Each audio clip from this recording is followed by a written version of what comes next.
അപ്പോൾ ഓഫീസ് കഴിഞ്ഞു. ആക്ച്വലി ഇന്ന് മന്ത് എൻഡിൻ്റെ ഒരുപാട് സ്ട്രെസ്സും കാര്യങ്ങളൊക്കെ കഴിഞ്ഞപ്പോൾ ഞാൻ വിചാരിച്ചു മൈൻഡ് ഒന്ന് കൂളാക്കാൻ വേണ്ടിയിട്ട് ഇന്ന് തന്നെ മൂവിക്ക് പോവാം. ലോക മൂവി. അപ്പോൾ ദുബായ് മോളിക്ക് വന്നിരിക്കുകയാണ്. അപ്പോൾ ലോക മൂവി കാണാം കേട്ടോ. നമ്മളുണ്ടല്ലോ കുറേ ബിസി ആകുമ്പോൾ നമ്മളെ തന്നെ ഓക്കെ ആവാൻ നമുക്ക് ഇഷ്ടമുള്ള എന്തെങ്കിലുമൊക്കെ ചെയ്യണം കേട്ടോ. അത് ഭയങ്കര ഇമ്പോർട്ടൻ്റ് ആണ്. ഈ മന്ത് എന്ന് പറയുമ്പോൾ അത്യാവശ്യം നല്ലൊരു മന്തായിരുന്നു. സോ അതിൻ്റെ ഒരു ഹാപ്പിനെസ്സിന് വേണ്ടിയിട്ട് ഇപ്പോൾ മൂവിക്ക് പോവാണ്. ബാക്കി നമുക്ക് മൂവി കണ്ടിട്ട് പറയാം.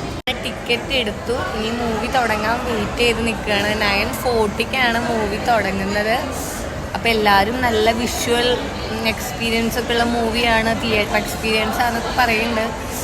ഞാനിതിന് പകരം ഹൃദയപൂർവ്വം കാണാമെന്ന് വിചാരിച്ചതാണ്. പക്ഷേ പിന്നെ ഞാൻ റിവ്യൂ കാര്യങ്ങളൊക്കെ കണ്ടപ്പോൾ ജസ്റ്റ് റാൻഡമായിട്ട് വരുന്ന കണ്ടപ്പോൾ എനിക്ക് തോന്നി ഇത് തന്നെ എന്തായാലും മിസ്സാക്കാതെ കാണാമെന്ന്.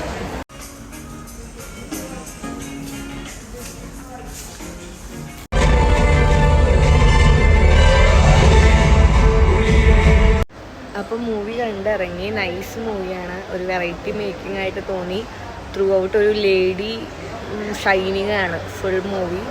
ഒരു ടോട്ടലി ഭയങ്കര സ്റ്റാൻഡേർഡ് ആയിട്ടുള്ളൊരു മൂവി അങ്ങനെ ഫീൽ ചെയ്തത്. അപ്പോൾ എല്ലാവരും കണ്ടു നോക്ക്. കാണാനുള്ളുണ്ട് കേട്ടോ. തിയേറ്റർ എക്സ്പീരിയൻസ് ആണ്.